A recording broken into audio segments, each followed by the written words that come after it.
নেশার জন্য ওর নিজের ওয়াইফ স্ত্রীকে মানে ও আরেকটা বাবা ব্যবসায়ীর কাছে গ্রহণ করতে পারে। এটার প্রমাণও আমাদের এই এলাকা সবাই জেনে গেছে এবং কি ওর স্ত্রীর নিজের মুখের বক্তব্য ছিল এটা। তো দ্বিতীয় কথা, ওর স্ত্রী বলল যে আমার জামাই আমাকে মেরে ফেলতে চাইছে, কিন্তু এটা ভুল ধারণা।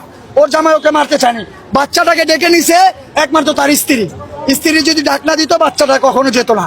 কারণ আমরা যেই বাচ্চাটা নিয়ে আমরা আন্দোলন করতেছি তারা দুটা বোন ঘর থেকেই বের হয় না স্কুল ছাড়া। 1 স্কুল, দ্বিতীয়ত ঘর, একটা বিড়াল আছে ছোট বোনটার, ছোট বাচ্চাটার, ও বিড়ালটা নিয়ে খেলাধুলা করতেছিল।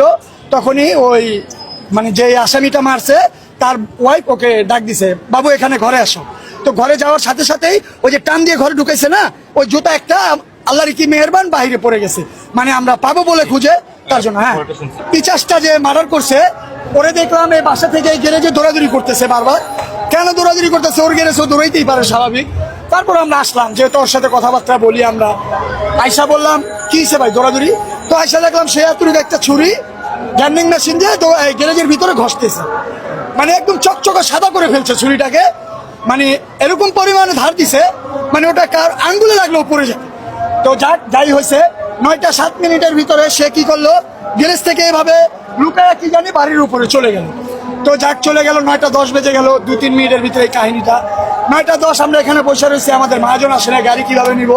তো আমরা বসে থাকতে থাকতে 10:45 বাজে তখন যেই বাচ্চার মা খুঁজাখুঁজি করতেছে, আমাদের নিচে এসে জিজ্ঞেস করছে আপনার ভাস্তি কি এখানে গেছে?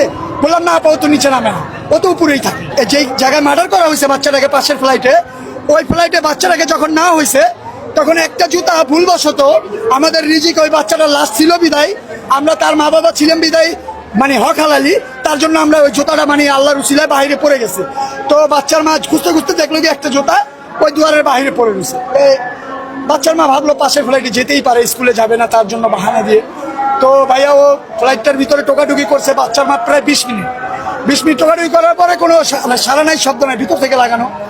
তো বাচ্চার মা আমাদের নিচে এসে 3-4 জনকে ডাক দিল পরে আমরা সাপাল নিয়ে, মনির মিয়ার আরেকটা এই যে ম্যানেজার রাখছে, ওইটাকে নিয়ে আমরা সাপাল নিয়ে উপরে গেলাম। উপরে গিয়ে আমরা দরজাটা ভাঙার চেষ্টা করলাম।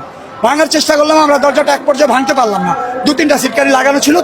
তো আমরা যতটুকু হোক এতখানি একটা বগলা করার পরে আমরা যখন ভিতর দিকে এক এক করে তাকালাম, তখন শুধু রক্ত আর পানিগুলো ভাসতেছিল, মানে ডাইনিং রুমের ভিতরে, মানে কল সব ছাইড়ে দিছিল। তো মানে রক্তর কোনো চিহ্ন রাখার মানে চিন্তা ভাবনা ছিল না।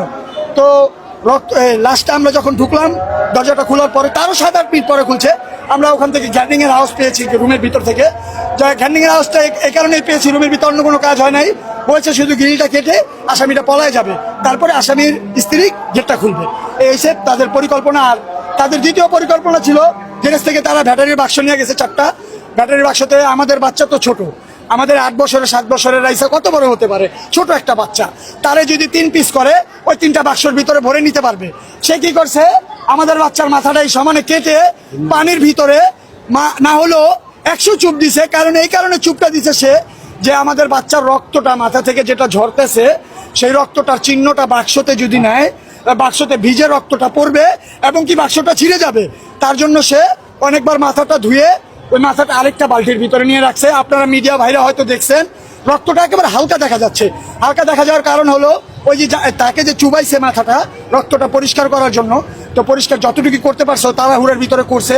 তারপরে আমাদের বাচ্চার এখান থেকে একটা টুকরা করছে, তারপরে এখান থেকে একটা টুকরা করছে, তারপরে আমাদের বাচ্চা উত্তা করা ছিল, তো হয়তো আপনারা মিডিয়া ভাইরা দেখেন নাই, আমাদের বাচ্চার এখান থেকে ভাড়া হয়েছে।